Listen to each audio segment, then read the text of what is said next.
Hi friends, आज का case study based question complex number से है। बट लेक्चर स्टार्ट करने से पहले स्मॉल रिक्वेस्ट, आप इस वीडियो को लाइक करो, शेयर करो और अगर अभी तक चैनल को सब्सक्राइब नहीं किया है तो काइंडली प्लीज़ सब्सक्राइब कर लें। ओके, नाउ क्वेश्चन जो है वो कॉम्प्लेक्स नंबर से है। इनफैक्ट इस चैप्टर से ना कोई केस स्टडी बेस्ड क्वेश्चन बनता नहीं है, पर फिर भी मैंने एक क्वेश्चन ट्राई किया है और इसमें कोशिश की है कि कॉम्प्लेक्स नंबर से रिलेटेड जितने टॉपिक्स हैं ना इसमें कवर हो जाए, तो उन्हें मैं साथ साथ ब्रीफली एक्सप्लेन भी करती जाऊंगी। ठीक है, तो देखो फर्स्ट क्वेश्चन देखो, consider two complex numbers z1 1 plus i and z2 2 minus i. Based on the information answer the following question. ठीक है, तो बेसिकली क्या है, आपको दो कॉम्प्लेक्स नंबर्स दिए हैं z1 एंड z2 और उससे रिलेटेड कुछ क्वेश्चंस पूछेंगे। तो देखो पहला क्वेश्चन है, find the value of z to the power 6, sorry this is actually z1 to the power 6 and z1 conjugate to the power 3। तो सबसे पहले आपको यहाँ पे ये क्लियर होना चाहिए कि what do we mean by conjugate of a complex number, तो वो मैं आपको फटाफट पहले एक्सप्लेन कर देती हूँ। ठीक है, तो देखो z1, सपोज करो z एक कॉम्प्लेक्स नंबर है से a प्लस बी आई। हमें पता है a रियल पार्ट होता है और b इमेजिनरी पार्ट होता है। जिसके साथ i लगा है ना वो टर्म इमेजिनरी हो जाती है और इसका कॉन्जुगेट क्या होता है, सिर्फ इमेजिनरी पार्ट का हम साइन चेंज कर देते हैं, दैट्स इट। ठीक है ना, और z के ऊपर ऐसे बार लगा के इसे रिप्रेजेंट करते हैं। सिर्फ इमेजिनरी पार्ट का साइन चेंज करना है, रियल पार्ट का नहीं करना है। ठीक है, तो चलो अब क्वेश्चन ट्राई करते हैं। z1 to the power 6, z1 क्या है 1 plus i to the power 6 and z1 का कॉन्जुगेट विच इज z1 क्या है 1 प्लस आई, तो इसका कॉन्जुगेट क्या हो जाएगा, हमने सिर्फ इमेजिनरी पार्ट का साइन चेंज कर दिया, राइट। तो 1 minus i to the power 3 हो गया। ठीक है, अब इसको देखो कैसे सॉल्व करना है। 1 plus i to the power 6 को मैं थोड़ा सा सिंप्लीफाई करके क्या लिखती हूँ, 1 प्लस आई स्क्वायर की पावर 3। ठीक है, लिख सकते हैं। ठीक है ना, 6 को मैंने 1 प्लस आई स्क्वायर देन क्यूब कर दिया इसका और इसे एज इट इज रहने दो अभी, राइट। अब इसे सॉल्व करते हैं। यहाँ हम आइडेंटिटी लगाएंगे a plus B whole square, क्या हो जाएगी a square plus B square plus 2ab, right. और अभी देखो इसका क्यूब भी करना है एंड प्लस यहाँ पे हम a minus B whole cube की आइडेंटिटी। अब देखो बच्चों, आपको ये सब आइडेंटिटीज क्लियर होनी चाहिए। ऐसा ना हो कि आपको a plus B whole cube या a minus B whole cube की आइडेंटिटी ही ना पता हो, then you won't be able to solve such questions. ठीक है, तो मैं यहाँ साइड में लिख देती हूँ, we know that a minus B whole cube, ये शायद हमने 8th में पढ़ा था, a cube minus B cube minus 3a square B plus 3ab square, ये आइडेंटिटी हम यूज़ करेंगे। ठीक है, तो a क्यूब हो गया 1 cube minus B cube that is minus i cube minus 3a square यानी 1 square into B and plus 3a and B square. ठीक है, चलो, और अब हमने कॉम्प्लेक्स नंबर पढ़ा हुआ है, ठीक है ना, तभी हम केस स्टडी बेस्ड क्वेश्चन कर रहे हैं। तो होपफुली आपको ये आई क्या होता है, आई स्क्वायर की वैल्यू क्या होती है, ये सब पता होनी चाहिए स्टेज पे। फिर भी मैं यहाँ लिख रही हूँ आई स्क्वायर इज -1, क्योंकि आई क्या होता है -1 का स्क्वायर रूट, तो आई स्क्वायर हो गया -1 एंड आई क्यूब इज क्या लिख सकते हैं, आई इंटू आई स्क्वायर, तो this is actually minus I and i4 is 1। ये बहुत इंपॉर्टेंट है, ये आपको याद होना चाहिए। ठीक है, तो ये वैल्यूज़ हम यहाँ पे यूज़ करेंगे एक्चुअली अभी। तो देखो कितना आ गया, 1 square is 1, i square is -1, 2i and whole cube of this, second bracket देखो, this is 1 and i cube अभी हमने लिखा है कितना होता है माइनस आई, और ये नेगेटिव ऑलरेडी है, तो negative into negative, this is positive i, this is 3i। ठीक है ना, i 1 square is 1 minus 3i, again यहाँ आई स्क्वायर है, i square is -1, so this is now -3। ठीक है, इसको सॉल्व करते हैं, तो 1 माइनस 1 0 हो गया, 2i का whole cube, 2 cube is 8 and again i cube, इसकी वैल्यू अभी मैं सब्सटीट्यूट करूँगी, और ये देखो कितना आ गया, 1 माइनस 3 इज -2, ये रियल पार्ट हो गया, and i minus 3i is -2i, i cube again it is minus i, तो दिस इज -8i -2 -2i, कितना हो गया ये -10i इमेजिनरी पार्ट एंड -2, और -2 -10i, this is your answer, -2 -10i, B option. ठीक है, तो इसमें हमने आई क्या होता है, आई की प्रॉपर्टीज यूज़ की, i square is -1, i cube is -i, i to the power 4 is 1 and conjugate of a complex number, ये नॉलेज आपको होना चाहिए, ठीक है ना। तो इनफैक्ट मैंने इसी तरह के सारे क्वेश्चंस लिए जिसमें आपके सारे छोटे छोटे टॉपिक्स कॉम्प्लेक्स नंबर के बीच में आ जाएंगे सारे, ठीक है, वो साथ साथ मैं आपको करवा दूंगी। सेकेंड क्वेश्चन देखो, सेकेंड है we have to find the value of Z1 का इन्वर्स। Z1 है 1 + i। अब इन्वर्स आपको पता क्या है, inverse is actually multiplicative inverse, उसका रेसिप्रोकल। तो Z1 का रेसिप्रोकल क्या हो जाएगा, 1/1 + i। लेकिन आपको पता है कि हम डिनोमिनेटर में i वाली टर्म नहीं छोड़ते हैं, तो इसको कैसे सॉल्व करते हैं, क्या आइडेंटिटी है कॉम्प्लेक्स नंबर में, a + ib if this is a complex number, इसको इसके कॉन्जुगेट के साथ मल्टीप्लाई करते हैं तो क्या आंसर आता है, इट इज़ a² + b²।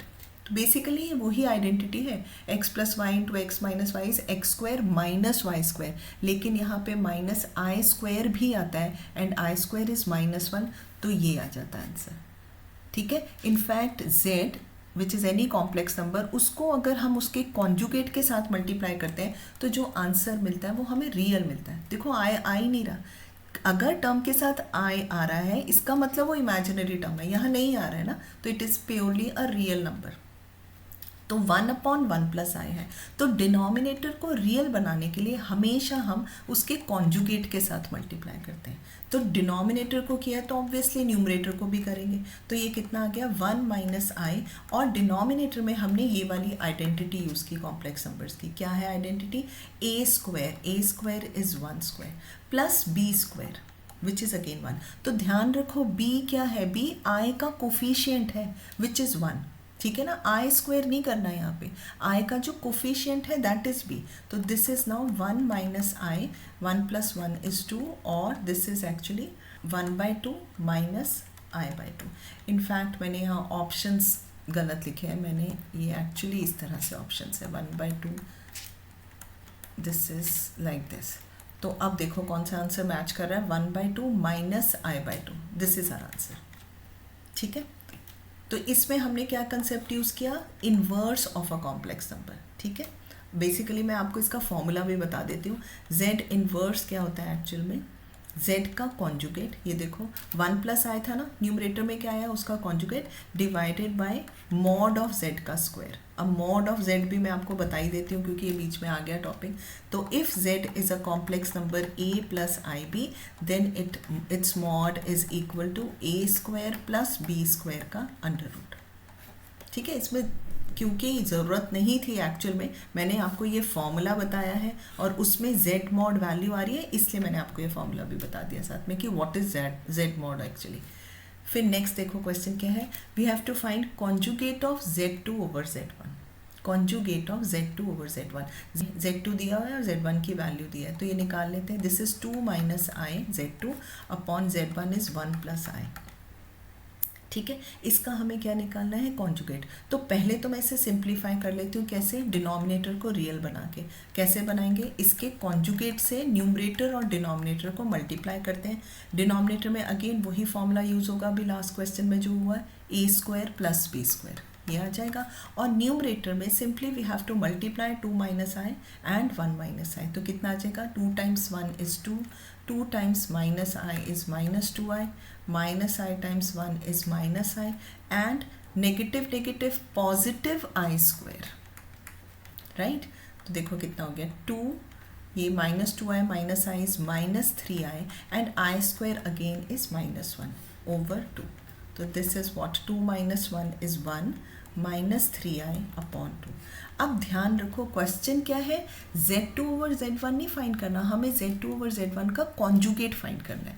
तो देखो हमारा जो आंसर आया है 1 - 3i/2, तो इसमें ना मैं रियल और इमेजिनरी टर्म सेपरेटली लिखती हूँ, 1/2 लिखा, -3i/2 लिखा, ये किसकी वैल्यू आई है, z2/z1 की, ठीक है, दिस इज z2/z1, लेकिन we have to find its conjugate. तो दिस इज z2/z1 का, अब मुझे कॉन्जुगेट फाइंड करना है, तो दिस विल बी व्हाट, 1/2, हमने इमेजिनरी पार्ट का साइन चेंज कर देना, ठीक है, ये आ गया 1/2 + 3i/2, C option is correct, ठीक है। नेक्स्ट क्वेश्चन देखते हैं क्या है, fourth question is we have to find value of z1 times conjugate of z2। ठीक है, z1 अगेन 1 प्लस आई है, इसको मल्टीप्लाई करना है मुझे z2 के कॉन्जुगेट से। z2 का कॉन्जुगेट क्या हो गया, 2 प्लस आयोटा, राइट। बस इन दोनों को मल्टीप्लाई करना है। 1 times 2 is 2, then i, 2 times i and positive i square, right. कितना हो गया देखो, 2 plus 3i and i square is -1, तो this is 1 plus 3i। Simple था ये बहुत, 1 plus 3i, this is our answer. Last part देखो इसका क्या है, the quadrant in which z1 over z2 lies. Quadrant, तो देखो अगर हम इसे इस तरह से रिप्रेजेंट करें, इसे आर्गन प्लेन कहते हैं। एक्स एक्सिस जो होता है horizontal axis, this is actually real axis, ठीक है। और वर्टिकल जो होता है, जो कि वाई एक्सिस होता था, this is imaginary axis. And obviously this is positive real, ये नेगेटिव आ जाएगा यहाँ पे, ये पॉजिटिव और ये नेगेटिव।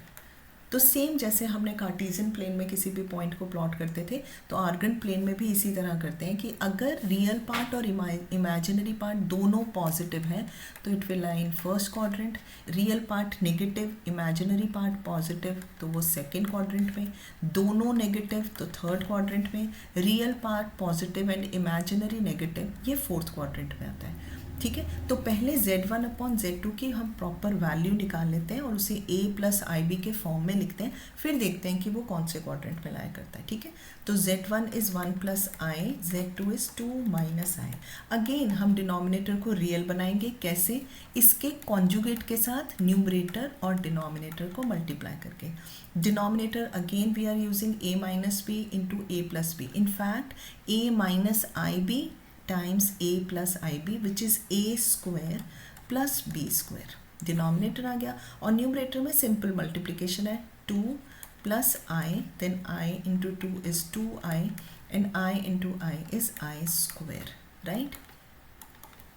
इसको सॉल्व करते हैं, तो this is 2 plus 3i and i square is -1 divided by 5, तो this is equal to 1 plus 3i upon 5, ये 5 मैंने इंडिविजुअली दोनों के नीचे लिख दिया। तो देखो this is a real part and this is positive, this is imaginary, it is also positive. तो रियल और इमेजिनरी पार्ट दोनों पॉजिटिव आए हैं, तो कौन से क्वाड्रेंट में लाया करेगा ये, दोनों पॉजिटिव यानी फर्स्ट क्वाड्रेंट में, राइट। तो ये 5 क्वेश्चन थे और इसमें मैंने कोशिश की है कि जो भी इसमें बेसिक टर्म्स हैं, जैसे conjugate of a complex number, how do we find inverse of a complex number, modulus complex number का क्या होता है एंड आर्गेंट प्लेन क्या होता है, तो ये मैंने आपको ब्रीफली एक्सप्लेन कर दिया है। और कॉम्प्लेक्स नंबर में वैसे तो चांसेस नहीं है कि केस स्टडी रिलेटेड, क्योंकि कोई क्वेश्चन बनता ही नहीं है, पर इस तरह का क्वेश्चन आपके MCQs पार्ट में भी आ सकता है, तो इसे आप अच्छे से कर लेना, okay. And don't forget to like, share and subscribe to our channel which is schoolguru.net.